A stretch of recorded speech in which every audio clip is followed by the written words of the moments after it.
हैं ESPN 9 news. ESPN 9 news में आपका स्वागत है और मैं हूं आपके साथ नेहा परिहार। लोकसभा का चुनाव नजदीक है। अगर देखा जाए तो विधानसभा चुनावों के बाद लोकसभा का इंतजार सबको है और लोकसभा के लिए तमाम पार्टियां, जिसमें कि मैं यहाँ कहूँ भारतीय जनता पार्टी, कांग्रेस के साथ साथ उत्तर प्रदेश की भी तमाम पार्टियां इस वक्त तैयारियों में जुटी हुई है। हम यहाँ पर बात करें समाजवादी पार्टी अध्यक्ष अखिलेश यादव की, तो बता दें आपको कि 2022 में उत्तर प्रदेश का विधानसभा चुनाव था और 2022 में देखा गया था कि यहाँ पर अखिलेश यादव की पिताजी के जाने के बाद पहली परीक्षा थी कि जिसमें यह माना जा रहा था कि मुलायम सिंह यादव के जाने के बाद अखिलेश यादव पार्टी और परिवार दोनों को कैसे संभाल पाएंगे। हालांकि आपको बता दें कि अखिलेश यादव इस परीक्षा में फेल हो गए थे और यहाँ पर बताते चले आपको कि मैनपुरी सीट से मुलायम सिंह यादव का दबदबा हमेशा से देखने को मिलता था, जिस वजह से अखिलेश यादव मैनपुरी को बचा ले गए थे और उनकी धर्म पत्नी यहाँ डिंपल यादव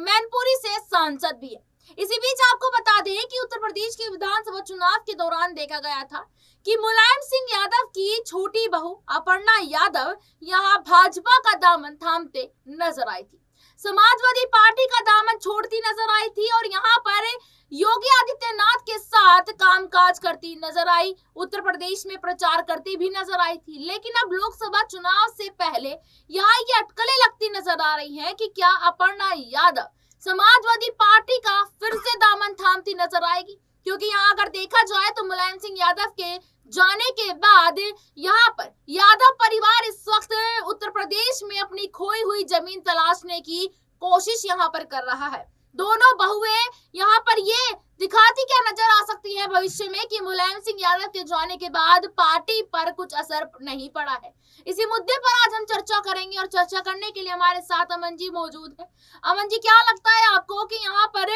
समाजवादी पार्टी का जो एक दबदबा था मुलायम सिंह यादव के वक्त में, उनके जाने के बाद उनकी छोटी बहू भाजपा में शामिल हो गई और बड़ी बहू मैनपुरी सीट से यहाँ दबदबा कायम करने की कोशिश यहाँ पर कर रही है? क्या 2022 से पहले अपर्णा भाजपा में शामिल हो गई थी, लेकिन लोकसभा चुनाव से पहले क्या योगी आदित्यनाथ को झटका देकर परिवार का साथ देती नजर आएगी क्या अपर्णा यादव? देखिए, बिल्कुल अपर्णा के बारे में तमाम सारी बातें कही जाती हैं, जिस तरह से उन्होंने पार्टी के खिलाफ जाकर, परिवार के खिलाफ जाकर जो फैसला किया और बीजेपी में शामिल हुई, क्योंकि अब तक ऐसा कोई सोच भी नहीं सकता था कि यादव कुनबे की बहू इस तरह बीजेपी को ज्वाइन कर लेगी। जिस तरह से अपर्णा यादव ने बीजेपी ज्वाइन की, उसके बाद से तमाम सारी बातें निकल के सामने आ गई कि क्या परिवार में आपस में जो तालमेल है वो खराब हो गया, क्या परिवार की जो कह सकते हैं कि जो मजबूती है क्या वो खत्म होती हुई नजर आ रही है। इसके अलावा जिस तरह से हमने देखा कि शिवपाल यादव ने जो अलग पार्टी अपनी बनाई थी, प्रगतिशील समाजवादी पार्टी, उस वक्त भी अपर्णा उनके साथ में खड़ी हुई नजर आई थी और लगातार ये उस समय माना गया था कि क्या अब जो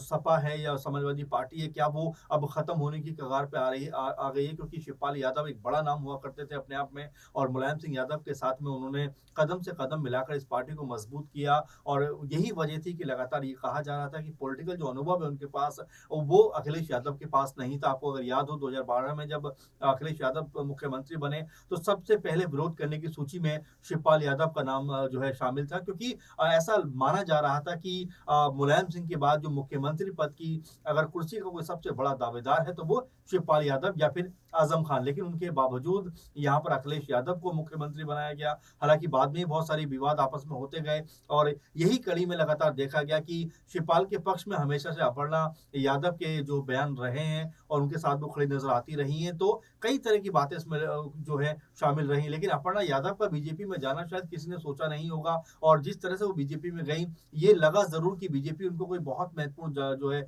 जिम्मेदारी देने वाली है, महत्वपूर्ण उनके ऊपर काम करने वाली है, लेकिन ऐसा कुछ नहीं हुआ, क्योंकि ना तो विधानसभा में उनको टिकट मिला और ना ही अब अगर देखा जाए तो कोई बीजेपी ने जिम्मेदारी उनके कांधों पर डाली है, ना तो उनको कोई बड़ा चेहरे के तौर पर बीजेपी ने अभी तक उभारा है। तो ऐसे में अपर्णा यादव को लेकर जो सियासी कह सकते हैं कि उनकी जो लगातार कशमकश है कि मुझे क्या बीजेपी में जाकर फायदा हुआ क्या नहीं फायदा हुआ, क्योंकि अगर वो सपा में रहती तो आप देखिए कि सपा में शायद उनको जो है बेहतर जो है कह सकते हैं कि मौके मिलते, क्योंकि आपने देखा डिंपल यादव या मुलायम सिंह यादव की डेथ होती है और जो मैनपुरी सीट खाली होती है, उस वक्त डिंपल यादव को वहां से उतारा जाता है और वो चुनाव जीत जाती हैं और तब भी ऐसा माहौल बना था नेहा जी की अपर्णा यादव के बारे में ये लगातार खबरें सामने आई कि क्या वो डिंपल के मुकाबले बीजेपी से वहां पर चुनाव लड़ती हुई नजर आएंगी। उन्होंने मना कर दिया और ये अब तक भी आपने देखा होगा कभी भी जो अपर्णा यादव है, उन्होंने परिवार के खिलाफ अभी तक एक बार भी ना तो बयान दिया है, ना कोई ऐसी बात कही है जो ये बताए कि आपस में जो रिश्तों में तल्खी का कोई ना कोई संदेश दे। ऐसा कुछ भी नजर नहीं आया, बल्कि पॉलिटिकल तौर पर उन्होंने अपनी जो है बात रखी है हमेशा। तो ऐसे में जो संभावना है, हो सकता है आने वाले दिनों में अपर्णा यादव को लेकर, क्योंकि देखिए खून हमेशा खून को पुकारता है, परिवार में हमेशा उसकी जो है वापसी का द्वार खुला रहता है। तो ऐसे में हो सकता है कि जो कह सकते हैं, कहते भी हैं कि सुबह का भूला अगर शाम को लौटा है तो उसे भूला नहीं नहीं कहते। क्या तो हो सकता है अपर्णा यादव की कुछ ऐसी स्थिति हो, क्योंकि परिवार में कहीं ना कहीं उनकी अच्छी खासी पूछ भी है। और देखिए अपनी पार्टी में होते हैं तो उसका एक अलग तरह का आपका दबदबा भी होता है। आप देखें शिवपाल यादव की जिस तरह से वापसी हुई है, तो मुझे लग रहा है कि शिवपाल यादव की बहुत ज्यादा वो मान सम्मान करती हैं। तो हो सकता है शिवपाल यादव की वजह से अपर्णा यादव की जो है सपा में वापसी हो जाए और आने वाले दिनों में जो अपर्णा यादव है बीजेपी का दामन छोड़ दे। बिल्कुल, यहाँ पर आने वाले समय में कुछ भी हो सकता है, क्योंकि जब भी कोई चुनाव होता है तो नेता इधर-उधर यहाँ कहीं न कहीं दूसरे दल-बदल करते नजर आते हैं। ऐसे ही यहाँ पर अपर्णा यादव को लेकर भी ये जिक्र किया जा रहा है, क्या वो शिवपाल यादव को देखते हुए यहाँ पर समाजवादी पार्टी का दामन थामती नजर आएगी क्या नहीं। इसी बीच आपको बता दें कि विधानसभा चुनाव के दौरान में अपर्णा यादव ने ये साफ मना कर दिया था कि वो अपने परिवार के खिलाफ नहीं उतरेंगे। यहाँ पर जानकारी ये सामने आई थी कि मैनपुरी सीट से डिंपल यादव चुनाव लड़ रही थी, तो भारतीय जनता पार्टी ने मैनपुरी सीट से ही अपर्णा यादव को उतारने की बात कही थी, जिसमें अपर्णा यादव ने साफ इनकार कर दिया था कि वो और किसी भी सीट से यहाँ पर चुनाव लड़ती नजर आ सकती है, लेकिन परिवार के खिलाफ वो नहीं जाएंगी। लेकिन अब यहाँ पर देखा जा रहा है कि 1-1.5 साल हो चुका है। क्या आपको लगता है यहाँ पर अमन जी की अपर्णा यादव इस बार लोकसभा चुनाव में अपने परिवार के खिलाफ उतरती नजर आ सकती है, अगर वो अपनी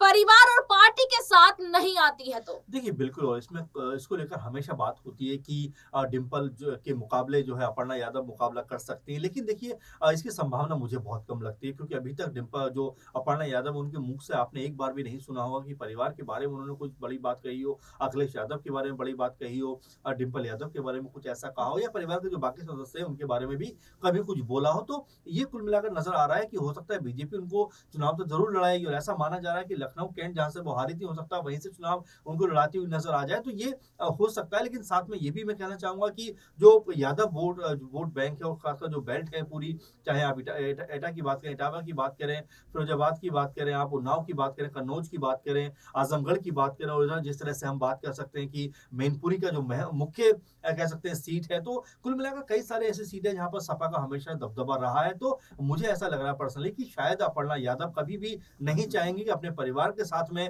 राजनीतिक तौर पर अगर उनके बीच में कुछ कह सकते हैं कि आपस में खटास है भी, तो उसको पारिवारिक लड़ाई वो नहीं बनाना चाहेंगी। क्योंकि आपने देखा कि प्रतीक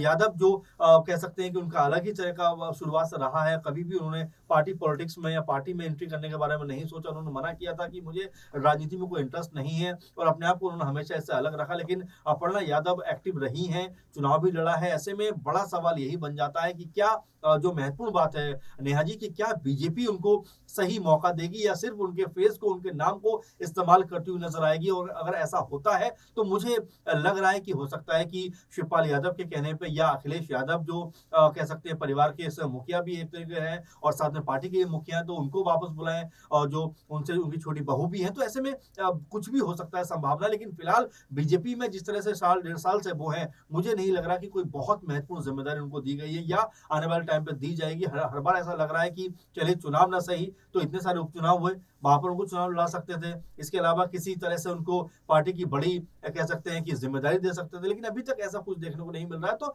संभावनाओं की अगर आप बात करें तो हो सकता है कि संभावना के तौर पर उनकी वापसी हो और वो किसी लोकसभा चुनाव से कह सकते हैं कि लोकसभा सीट से चुनाव लड़ती हुई नजर आ जाए। बिल्कुल, यहाँ पर जैसे कि अमन जी ने बताया कि यहाँ भारतीय जनता पार्टी उनको कोई जिम्मेदारी देगी या नहीं देगी, या फिर उनके चेहरे पर ही यहाँ पर उनके चेहरे और लोकप्रियता का फायदा यहाँ पर उठाती नजर आएगी। लेकिन जैसे जैसे लोकसभा का चुनाव नजदीक आ रहा है, वैसे वैसे यहाँ पर ये देखना बेहद ही ज्यादा दिलचस्प होगा कि अपर्णा यादव यहाँ परिवार के बारे में सोचकर यहाँ समाजवादी पार्टी का दामन थामती नजर आएंगी या नहीं। क्या मानना है आपका इस रिपोर्ट पर? कमेंट बॉक्स में अपनी राय दें और देखते रहिएगा SPN9 न्यूज। धन्यवाद।